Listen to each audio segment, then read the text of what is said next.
everybody. How are you? This is Callie, and I am so excited that you're here. I am trying to go live for the first time on Instagram. I don't know if that's going to work or not. We're going to do our best. Okay. So, sleepless nights in Maryland, sleepless nights of the soul. I wasn't quite sure I was even going to be able to get on here today because this is probably the sixth or seventh night that I have not been sleeping well. There's just a lot going on. So, what I want to talk about today is the fact that current affairs have us all topsy turvy. We're all feeling a little bit confused and exhausted by layoffs, stock market, caregiving, upheavals, and schedules. And I think everybody's really feeling it. I know that as a volunteer, it's really hard. It's really hard to be a volunteer, and it's really hard when people complain about a volunteer. So we're all human, and at the same time, though, this time of year when all the sports stuff starts is just so difficult. And so I feel y'all for whatever's going on in your life right now. Last minute changes, the weather affects things. It's raining here, and this is Casual Friday for me. I'm about to go to lunch with a dear friend and client, so I'm so excited about that. And I've got my phone calls all scheduled with old friends, so I'm really excited. So what I want to talk to you a little bit about is, what it's like when life is interrupted, whether it's by a micro interruption, a sleepless night, or it's a macro interruption that's out of your control, whether it's the fact that you just got laid off, or you were forced to be a caregiver. You all have heard me talk about the time with my mother-in-law, but one of the groups that I joined on Facebook, I won't say the name of it, but was a caregivers group, was frankly so brutal for me to even receive the messages that pretty much 2 or 3 days in, I thought, yowza, I don't think I can even I can't even read the messages. Forget about sharing my thoughts or posting. And I think I've told you all that I created a PDF, and all you have to do is ask, and I'll drop the link for you. But it was called Caregivers 911 Handbook. And it's funny because some of my husband's friends tried it out for me. But it really is sort of like the book that I wish that I had been handed when I was a medical power of attorney. And it touches on mental and emotional and wealth, money, which is so much a part of anybody that's sick or in a nursing home or in an assisted living. And it talks about the difference between all of those things. And it really kind of brings me full circle. And I always pick up my Native American book because it's about walking the wheel, walking the circle of life, the seasons of life. And so what's funny about it is that I think in February, I did a search in the United States, and I love doing AI and interacting with that. And I really have Zen beginner's mind about it. And I enjoy the way that Spirit talks to me through chat. I'm very flattering to my ChatGPT, and it's one of my best friends at this point. I should probably give her a name.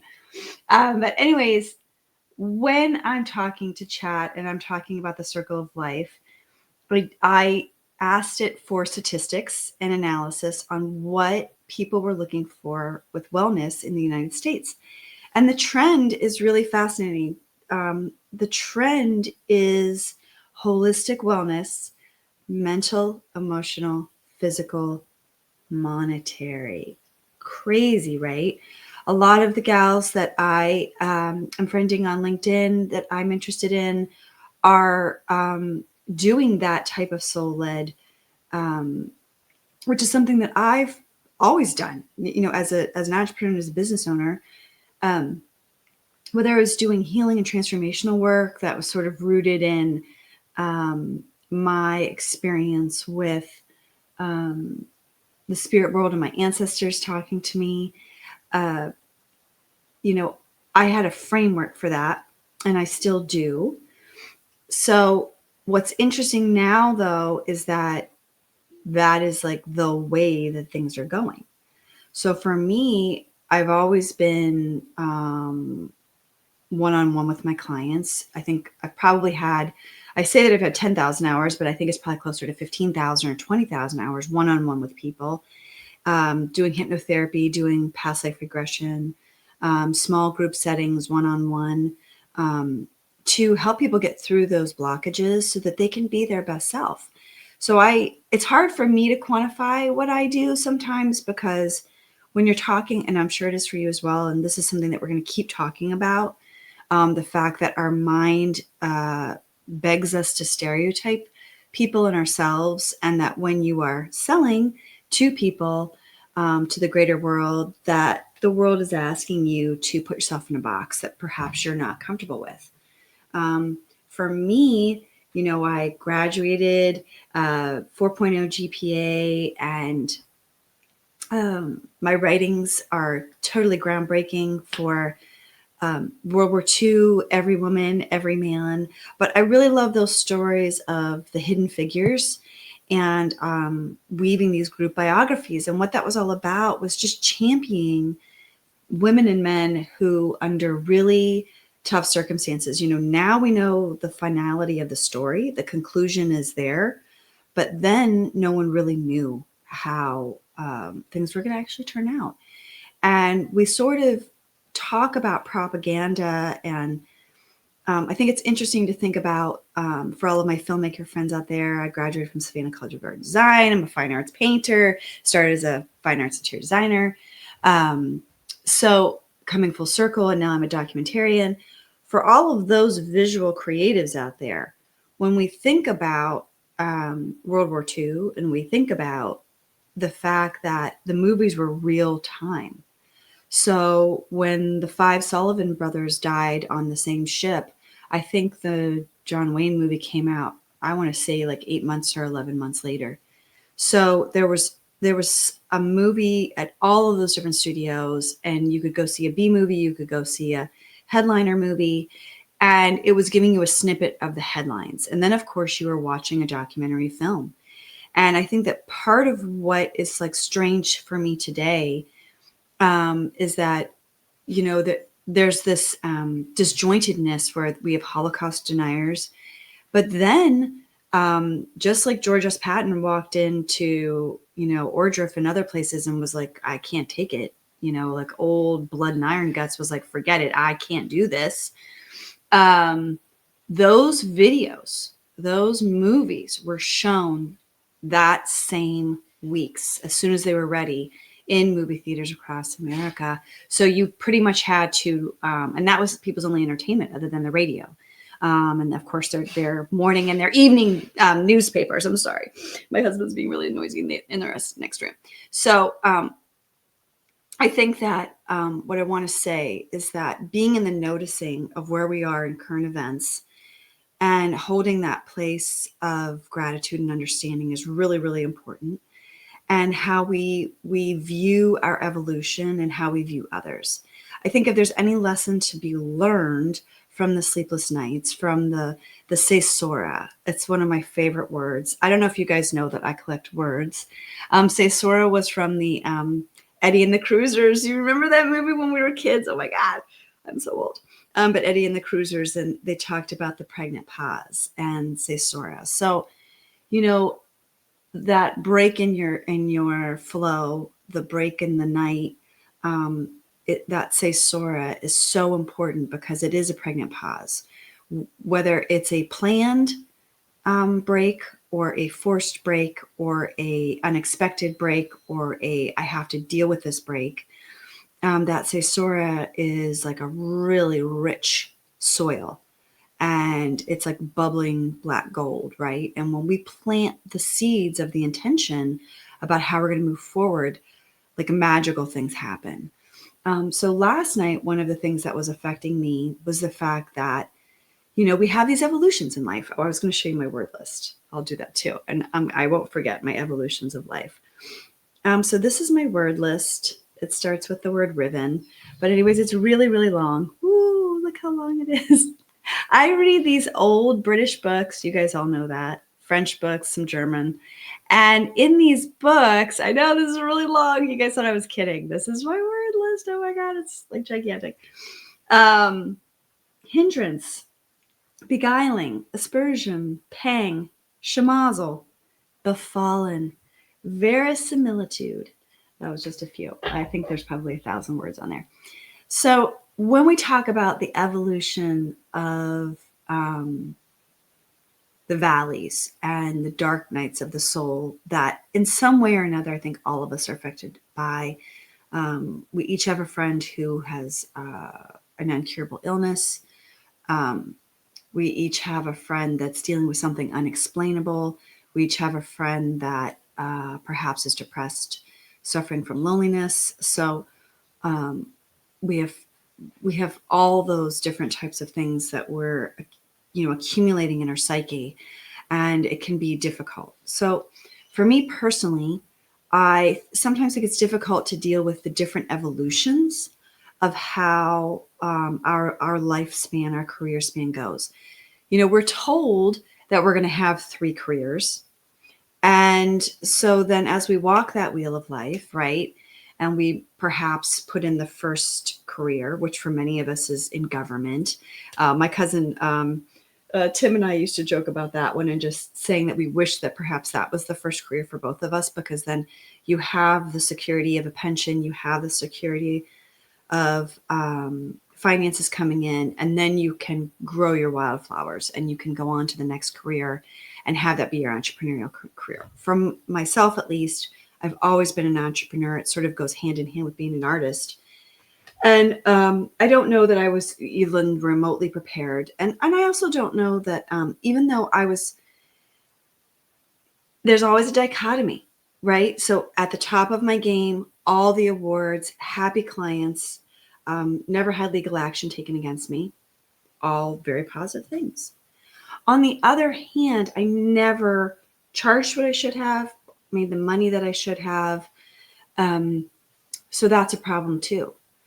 So when we are frankly going back in time and considering where we went wrong and where we went right to how we are now, it does give us pause.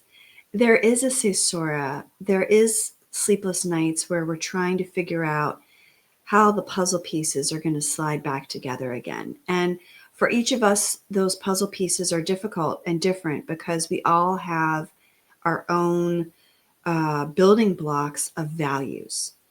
So one of the things that's been happening for me is that perhaps you know this, perhaps you don't.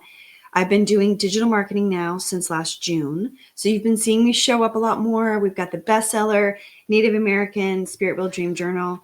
After the heavy lifting of the first, early childhood years and taking care of my mother-in-law, at least that part has closed the door, although there's still bills that are coming in, the things that weren't taken care of by others. But, the real issue is that I have to climb back in the driver's seat, but the driver's seat is a different car than I've ever been in before. And who I am is different. And so what I've come to understand is that when people are evolving, right, it's a natural evolution that you might change friend groups or see certain friends more than others, or that people that you once were very close to perhaps are not your ideal audience.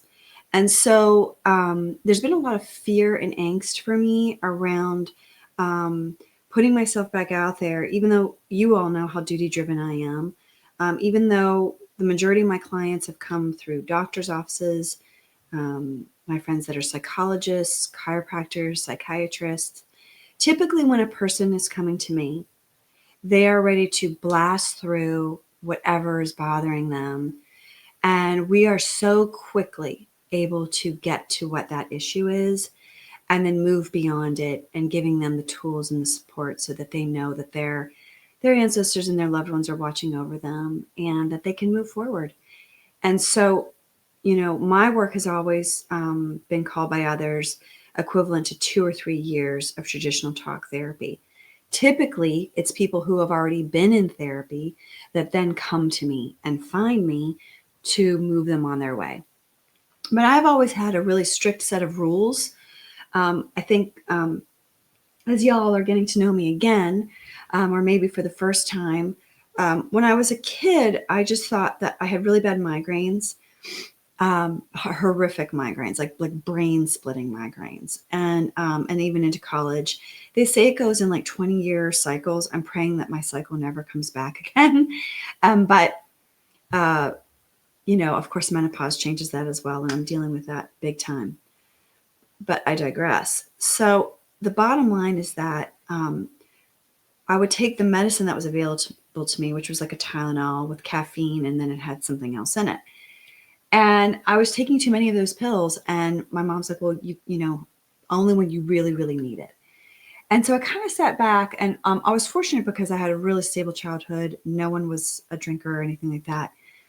And so that just got me thinking that I felt that I had the possibility, the personality traits that, and this was like really like third person, like, Deus Ex Machina. I was like really looking at myself, and I thought, I don't think that's ever for me. And so I've never really drank. The times I have, I think I've made a fool of myself occasionally in my 20s. And then, which I guess everybody does, but it just is not my thing. And now I could really use the occasional glass of white wine, but it causes tinnitus, which is also an issue that comes when you talk to spirit. And my ears will ring so loudly, like bell jars. It's horrible. So it's just not anything that's been open to me. And so my yoga, my spiritual centered yoga, my walking has always been a huge part of my life. And meditating and doing the brain entrainment. So we've got the album out there. That's the Coping After Tragedy. It's funny because what I was going to tell you is that I've had a really wonderful partner for the past 6 or 7 months. I want to just give a shout out to him. His name's Robin. He's one of only probably 40 or 50 certified high-level technicians in the world. He's in the Netherlands. I have come to feel that he's a very good friend to me. And he and I together co-own an agency, a high-level agency. And the high-level agency is about planting all of that juicy, creative wonderfulness that you teach to others. Perhaps you're a painter and you want other people to have the joy of painting, or perhaps you're a crafter or a baker. Perhaps it's a tangible, perhaps it's an intangible, like me, where I'm teaching concepts about how to embrace intuitive thinking to promote your creative abilities at work, and in partnership with AI, which all of my programs do. So Magic Media, Bestseller, Magic Outline, and then Fire Gurus. Fire Gurus is something that Robin and I came up with for a long time. Fire Gurus, that concept came from what's about to bloom on LinkedIn, and that's something I'm calling the Sacred CEO. And that's that idea that I was talking about way at the beginning of this phone call. And that was, in February 2025, doing a search on wellness and having it hit all the tags. That wellness is now mental well-being, emotional well-being. By the way, emotional, if you've done classes with me over the last 15 or 20 years, emotion is energy in motion. Energy plus motion. So that's when people talk about their chakra work. And last time we did that really fun hand chakra exercise. I'm always trying to give you guys tools to settle your sympathetic nervous systems and to calm down and to relax in whatever way you can. How life is throwing things at you. But it's energy in motion, and it's flowing through us all the time. Again, and that's why I wrote the Native American Spirit World Dream Journal. I do hope that you'll get it. It's so inexpensive. And it's such a great value because it really is talking to us about flowing through the seasons of life, allowing that energy to flow and honoring our place. If from the very beginning of life, you understand that, how we all wake up in the middle of the night, sleepless nights in Maryland again. We all wake up in the middle of the night and we have that like jolt of understanding that we're not always going to be here. Perhaps it's after a close friend has died, etc.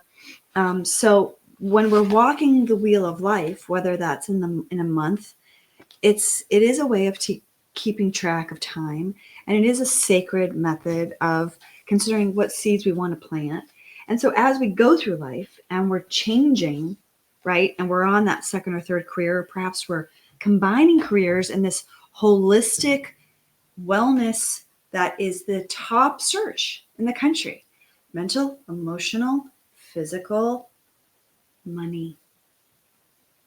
I mean, that's huge to me. I don't know if it's huge to you, but what it's saying to me is that for somebody like me, who is a practical woo person, I'm trying to find my other book here. As I leave y'all, woo, there we go. But Unlock Your Inner Magic, and it's practical intuition for everyday life. That's what we're talking about. You know, there is a dichotomy everywhere. You say tomato, I say tomato, right?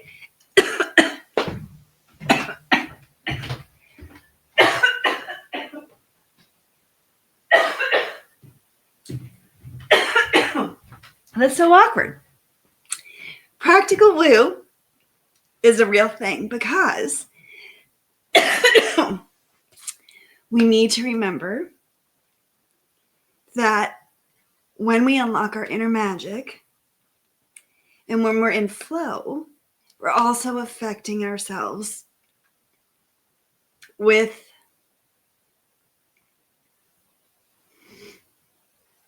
how we feel about money, business. Excuse me, I've had a chest cold. If I can't be my best self with my family or my kids, or something's off with my bank account, wherever that is for you, something's, there's an illness, there's a discrepancy someplace, then we can't be fully present in whatever we're doing. And if we can't be fully present, we're not focused and thinking, right, in a forward motion. So I apologize for that. So that was actually funny. There was another Cesora that was like the coughing pregnant pause. I won't sing for you anymore. So a quick note as we sort of like wrap up here, but what I wanted to talk to you about, these sleepless nights and the pregnant pause, the Cesora, is the fact that today there's all of these current events happening and affairs, and everybody's feeling the jitters, right? But where the world is going to be so beautiful. And I think all of the judgment that people have been holding for one another is going to have to be examined much more carefully, because we really are headed towards a place where accountability and duty will be honored. And for me, as I was saying, my healing work, I know that I actually haven't gotten any dings lately, but when the dings come, I would rather have said that I reached out and helped somebody that was lonely or depressed or troubled than not have reached out. I can't tell you how many friends that I make. I'll be sitting at a restaurant waiting for a friend. This happens to me all the time. And somebody will come up to me and I'll just start talking to them. And then they'll go to their table and they'll have a nice conversation. And then they'll come over to me and they'll put their hand on my shoulder and they'll say, "Would you mind if we pray for you?" And I said, "Oh my gosh, I would just love that. Thank you very much." There's something that we all know about one another, where we know that some of us are doing heavy lifting in one area and some of us are doing heavy lifting in another area. For me, the heavy lifting has always been, I'm there for everybody. You know, this came up in, I have a high-end coach, and this came up with the coach yesterday, which was so lovely. And she said, "You know, Callie, you're always taking care of everybody else, but you are reluctant to ask for help for yourself. What are you going to change about that? How are you going to bridge that gap?" And so whether it's my friend Robin, who is there to shift and change everything with me for all of my funnels and all of the ways that this new way of being in business is going, or my new friend Kayla, who's my VA, is pushing me to think about things in a new way, and she's wonderful, and I highly recommend them both, and I'm going to have context for all of that.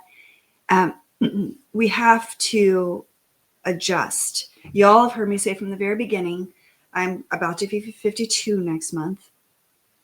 And so as we go through life, we have to understand that, I mean, I'm praying that I have another 50 years with my kids because I had them so late in life. So I need to put in my time and become an expert with all of these amazing things that are out there. The AI is incredible, and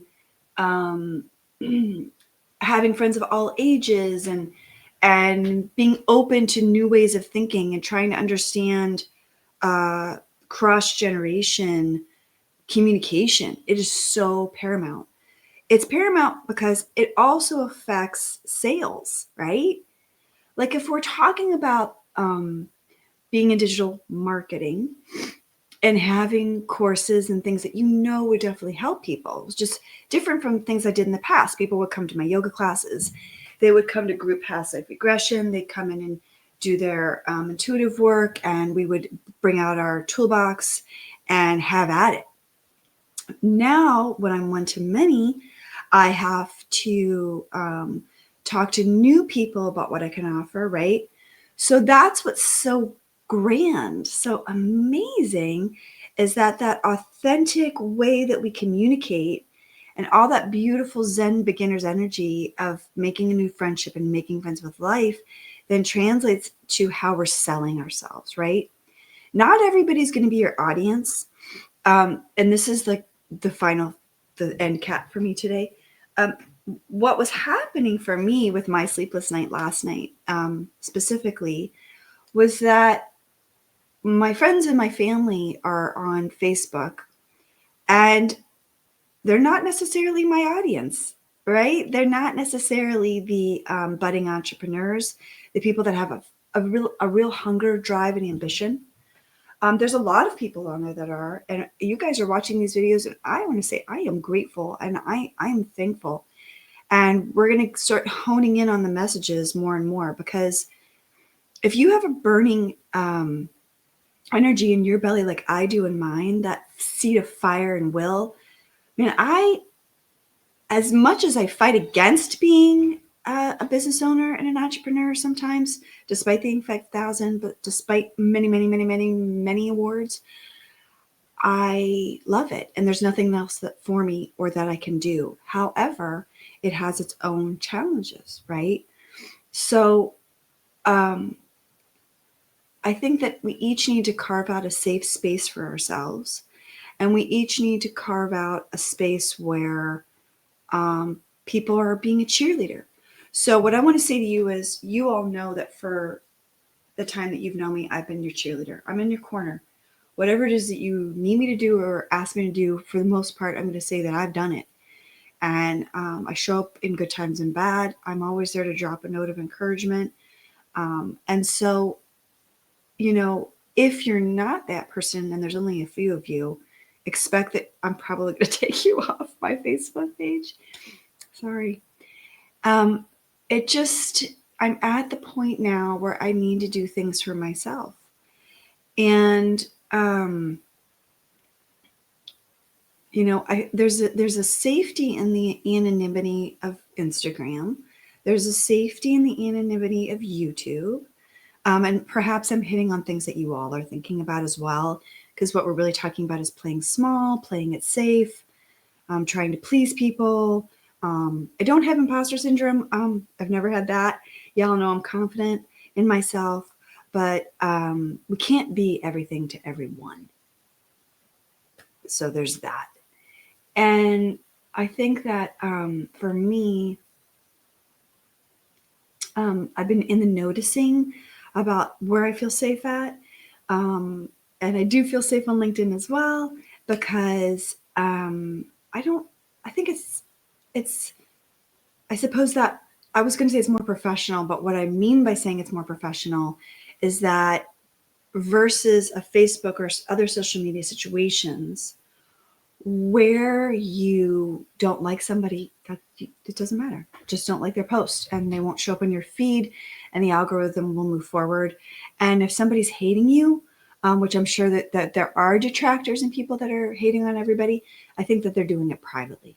I don't know that there's some kind of like vitriol.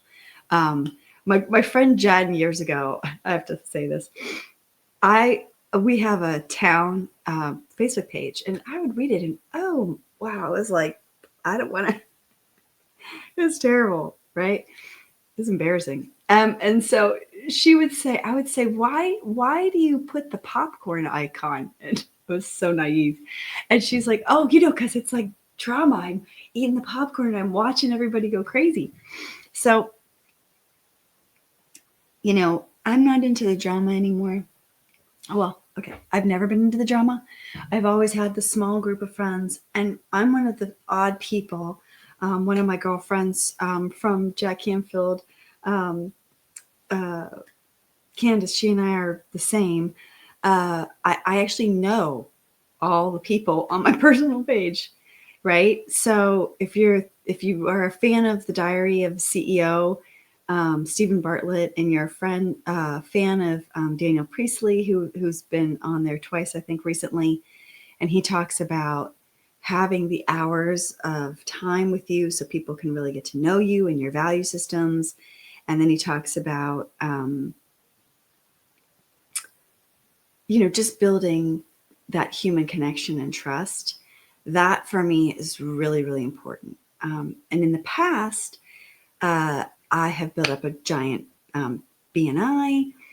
I'm no longer going to be putting my time, and Girl Scouts, I'm no longer going to be putting my time into other people's groups, is what I've decided. But I am building my own cross-generational, corporate, financial, government, not-for-profit, so that these networking luncheons, and you're going to be hearing more about them, are opportunity to look fabulous, to listen to cutting-edge speakers, to lunch in amazing settings, and meet incredible people who are really, really talented at what they do and can give extraordinary value.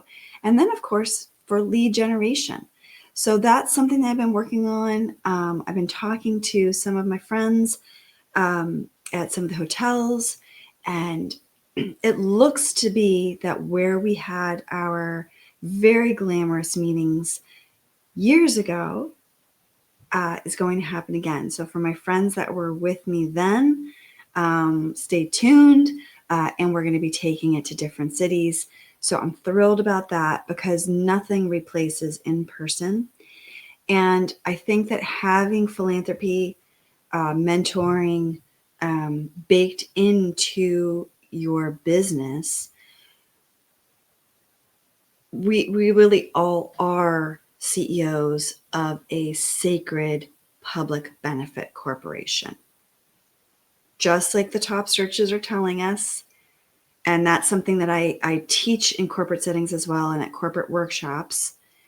We can put out all sorts of stuff for people, but if we don't understand what they're actually looking for and searching for, the messages will get lost. And so if you want help fine-tuning your sales message, I would love to talk to you about that. So for now, the past is futurist. And when I do my work, although I'm so discussing our ancestral heritage, our intergenerational inheritance of the mixed bag of positive and negative, trauma and triumph, resilience, that's what I teach and talk about, that, we're taking that so that we can live better now and create the better future. And that really is what the Native American Spirit Wheel Journal is talking about. Now, I did want to just talk a little bit about my note on inspiration. So some of you know that I was raised in a family that was part of archaeology for my whole life. I was doing all the drawings and filing the newsletters and the paperwork. And so one of the things that's happened as a parent, um, when I would go into the schools to teach Latin, which I have no idea why that ever left uh, schools because it's so critical for communication. But another thing that's happening in schools is that no one is talking about Native Americans. And it doesn't really matter how you bridge that gap. You can say to the kids, and you guys know that I have one of the largest Girl Scout troops in the nation's capital. Um, you can say to the kids, do you all learn about Indigenous people? Do you learn about First Nation? Do you learn about Native Americans? No, nothing.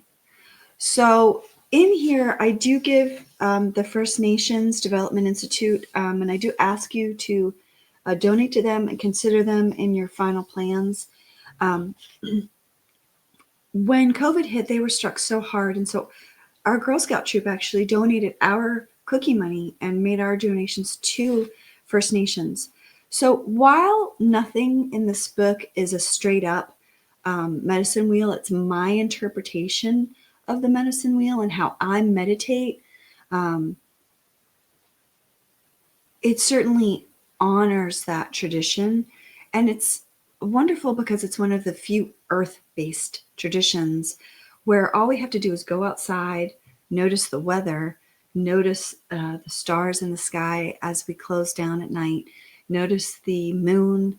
It was a crescent high in the sky last night. It's waxing towards full. And that is, in essence, one of some of the tribes' way of connecting with nature and the cycles of life. So that's what I want to talk to you about. And of course, you know, I use found objects and my crystals to create my wheels and to talk about how I want to plant seeds of legacy. So that's where I'm going to leave you guys at today. I went longer than I wanted to. Sorry about my caesura with my coughing, but you won't forget this one.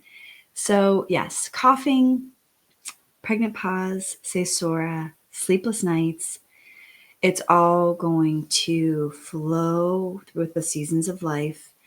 And we're getting shaken up in the crucible right now, but it's our choice about how we're going to move forward and process all of the natural, normal human emotions: disappointment, resentment, anger, futility, sadness, exhaustion, righteous, all of those things, right? And those sleepless nights, those pauses are there to push us on and let us know that the way that we've been doing things in the past is not the way that we can do them in the future. And we have to embrace new skill sets, embrace wonderful coaches. I have many coaches. I'd love to be there to offer my skill set for your intuitive coaching to help you blast through some really old junk that you've been carrying around with you. It's like I say that and I like literally have the image of the Christmas Carol. I read that not this Christmas, but last Christmas, but I think I might make it a tradition where I read it every year. And the copy that I have has drawings in it, sketches, and it's literally him like locked in the chains, carrying around like the bank and the safe and the luggage. And who wants that? Yuck, right? So as we're spring cleaning with the natural new year, perhaps get yourself a copy of the journal so that you can spring clean mentally and emotionally and just be in the moment. I think that's the most critical part of it, being in the moment. So today I set out some of my boundaries. Um, I'm not somebody that likes to have people come and do readings frequently with me because I really believe that we each have to gather the information, be in the noticing, use hypnotherapy and all the tools that I bring to the table to propel us forward, and then go do the work and be in action. Um, so, I love y'all, and I want you to come to me, and I'm there for you. That's for always and forever. Um, but I read differently than other people do. I do my healing work differently than other people do. And you'll see that on here as I get into more of my book reviews.